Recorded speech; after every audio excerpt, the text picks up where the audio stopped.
Okay children, तो इसके पहले हमने chapter 2 the power of determination का फर्स्ट पार्ट पढ़ लिया था। उम्मीद है कि आप लोगों ने उसे अच्छे से समझा होगा।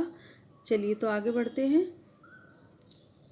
When he wasn't in bed, जब वह बालक बेड पर नहीं होता था, he was confined to a wheelchair, तो वो पहिए वाली जो कुर्सी होती है उसमें सीमित रहता था।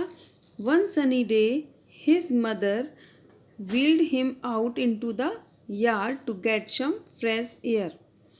एक दिन जिस दिन धूप खिली हुई थी, उसकी माँ ने उसको पहिए वाली कुर्सी से यानी कि व्हील चेयर से बाहर यार्ड तक लाया, यानी कि जो बाड़े रहते हैं घर के बाहर, वहाँ तक, to get some fresh air, शुद्ध वायु लेने के लिए, शुद्ध हवा लेने के लिए। This day instead of sitting there, this day मतलब उस दिन, इंस्टीड ऑफ मीन्स के बजाय, सिटिंग देयर मीन्स वहाँ बैठने के बजाय, उस दिन वहाँ बैठने के बजाय, he threw himself from the chair, उसने अपने आप को चेयर से गिरा लिया, यानी कि उठने की कोशिश की तो वो गिर गया। ही pulled himself across the grass, उसने घास पर अपने आप को खींचा, घसीटते हुए चला। Dragging his legs behind him, अपने पैरों से खींचते हुए, मतलब पैरों को घसीटते हुए खींचने की उसने कोशिश की।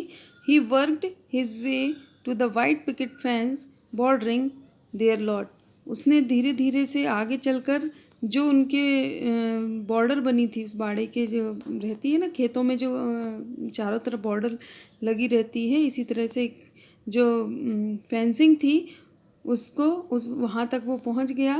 With great effort he raised himself up to the fence, बहुत ही प्रयास के साथ वह फेंस यानी कि उस बाड़ से खड़ा हुआ, कोशिश की।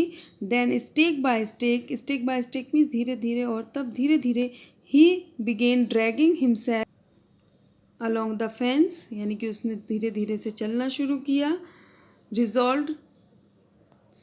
उसने पकड़ना शुरू किया। Resolve that he would walk, और फिर उसने निश्चय किया कि वो चलेगा, यानी कि वो उसको पकड़ के खड़ा होने लगा। अब उसने निश्चय किया कि अब वो चलेगा।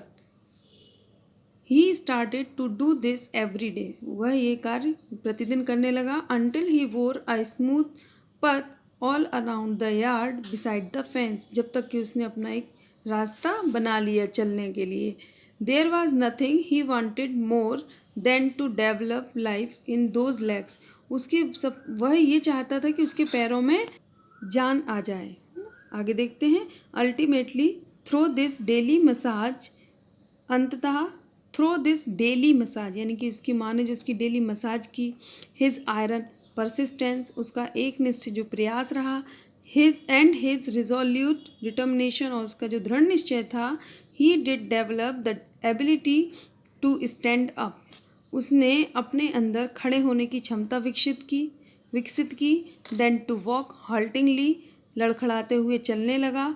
देन टू वॉक, फिर अच्छे बाय हिमसेल्फ, और फिर स्वयं से चलना सीखा। एंड देन टू रन, और अंत में उसने दौड़ना सीख लिया। बताइए, जिसके जिंदा रहने की उम्मीद नहीं थी और चलने की नहीं थी, वो दौड़ भी सकता है। He began to walk to school, वह स्कूल चलकर जाने लगा। Then to run to school, फिर दौड़कर।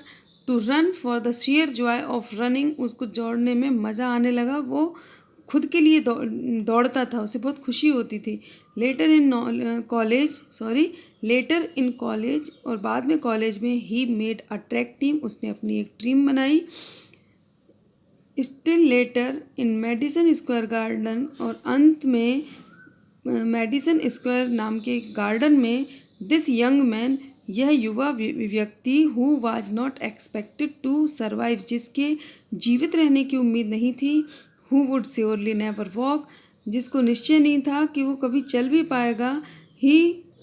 Who could never hope to run, जिसकी दौड़ने की तो उम्मीद भी नहीं लगाई जा सकती थी। दिस डिटरमाइंड यंग मैन, यह दृढ़ निश्चयी युवा व्यक्ति कौन था? Doctor Glenn Cunningham ran the world's fastest mile, उन्होंने विश्व की सबसे तेज दौड़ को जीता। इसके जो राइटर हैं वो हैं वर्ट ड्यूबिन। उम्मीद है कि आप लोगों को ये चैप्टर समझ में आया होगा, और इसी तरह का दृढ़ निश्चय दृढ़ संकल्प हमें अपने जीवन में करना चाहिए ताकि हम अपने लक्ष्य को प्राप्त कर सकें। Okay, thank you.